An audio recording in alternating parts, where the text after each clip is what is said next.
Okay. So unfortunately I didn't get to record installation process for this stuff, but this is my brand new 160 amp alternator.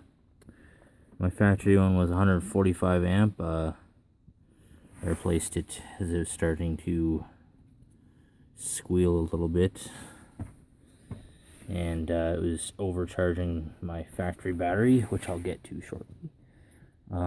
This is a new idler pulley. So I have new this, new that, new belts, new tensioner pulley. Everything's hooked up back there. I see that grommet has come off again, which is annoying. Let's see if we can put it back on.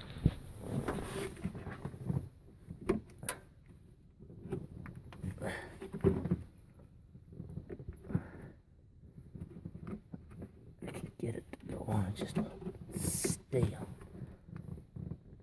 Yeah. See, it goes on, but it'll probably fall off again. I think it's falling off right now. A rubber boot or whatever the heck it's called. Okay, so this is my new battery, and I had to replace that 175 amp fuse as well because I hooked up the battery first and then touched one of my big 3 upgrade wires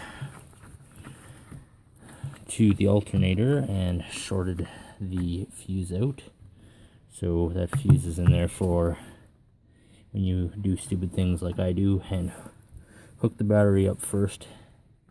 I should have left the positive post off till I was done the installation of that, because like I said, one of my big 3 upgrade wires here that was running over across to there flopped over, touched onto the alternator and arced and shorted that fuse out.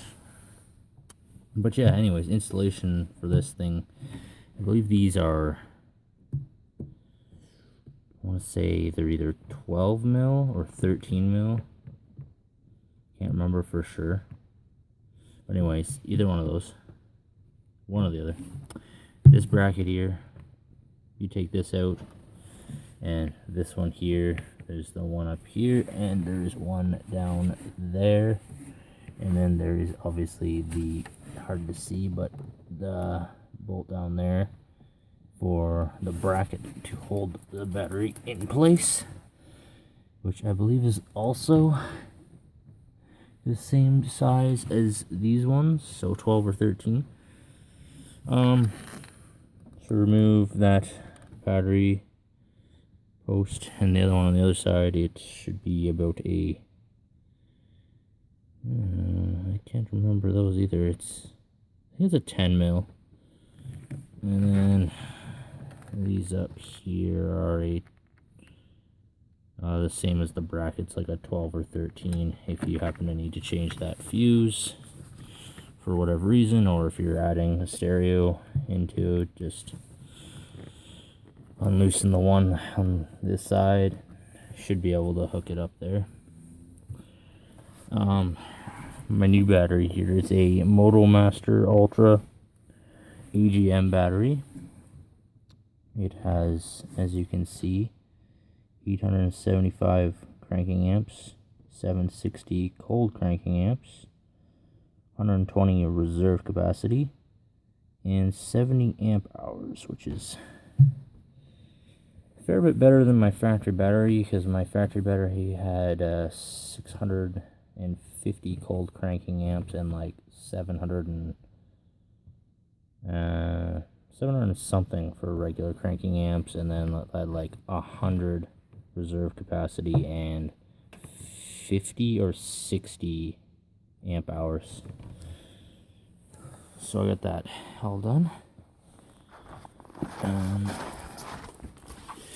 Let's see here. Oh yeah, and see right now, let me take a look at my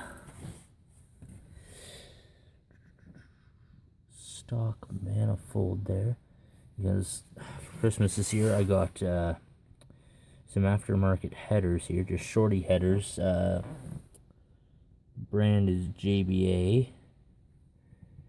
I'll show you those when I go inside. I'll pause the video here after and show you those. Just checking a few things before I go in.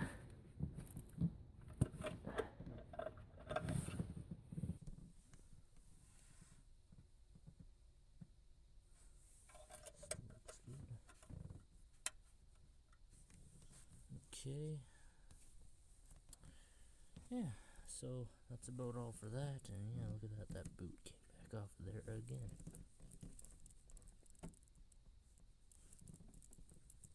Oh well.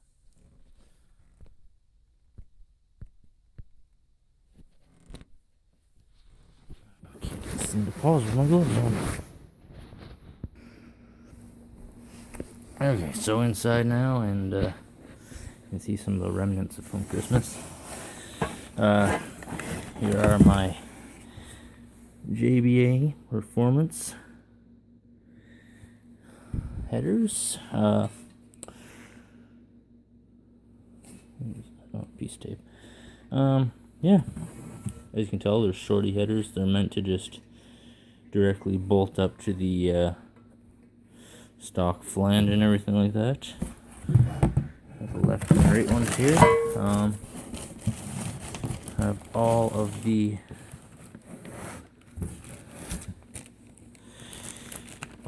gaskets here. Actually, for some reason, looks like there's only one on the one side, which is a bit strange. Why wouldn't they include two? Because it has the flange out like that, so it doesn't really need it. Installation hardware, some nuts and bolts or whatever. So, I guess let's stick that sticker under the hood once I get them installed and whatever, which will be pretty cool. Doug's headers, JBA headers. Cool.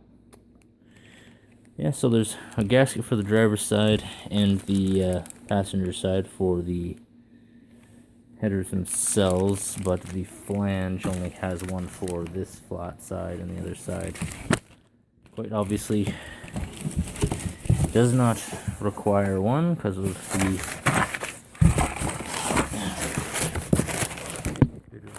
there that sticks out, if you can see right there, and then how this one doesn't have that. So that apparently is all I need as I smash them together. They're made of metal. But yeah, when I get a chance to bring my truck into the shop so it's warmer. I mean, I did my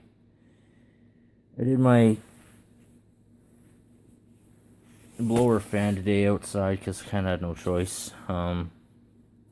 But it wasn't a hard job anyways. It didn't take very long at all. Like, I'd say you can have it installed or uninstall the old one and reinstall the new one in like, cat. And I'd probably say 5-10 minutes maybe. Yeah, look at this. Yeah. How come you didn't come out and help me? Huh? Huh? Huh? Huh? Huh? Yeah.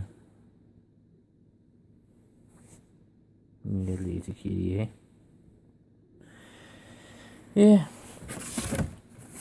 Speaking of cats, I'm gonna also be deleting my third cat on my truck as it's not monitored by any O2 sensors.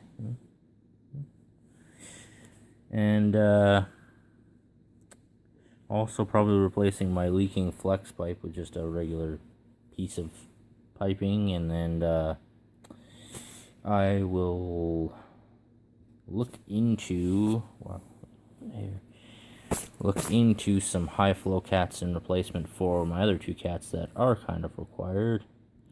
Otherwise, you get the check engine light thing going on, and it affects your fuel mileage and all that lovely stuff, which I do not want. So, yeah, I'll get rid of the third one since it's not monitored and does nothing anyways. I'd say if I had a better camera setup and I could actually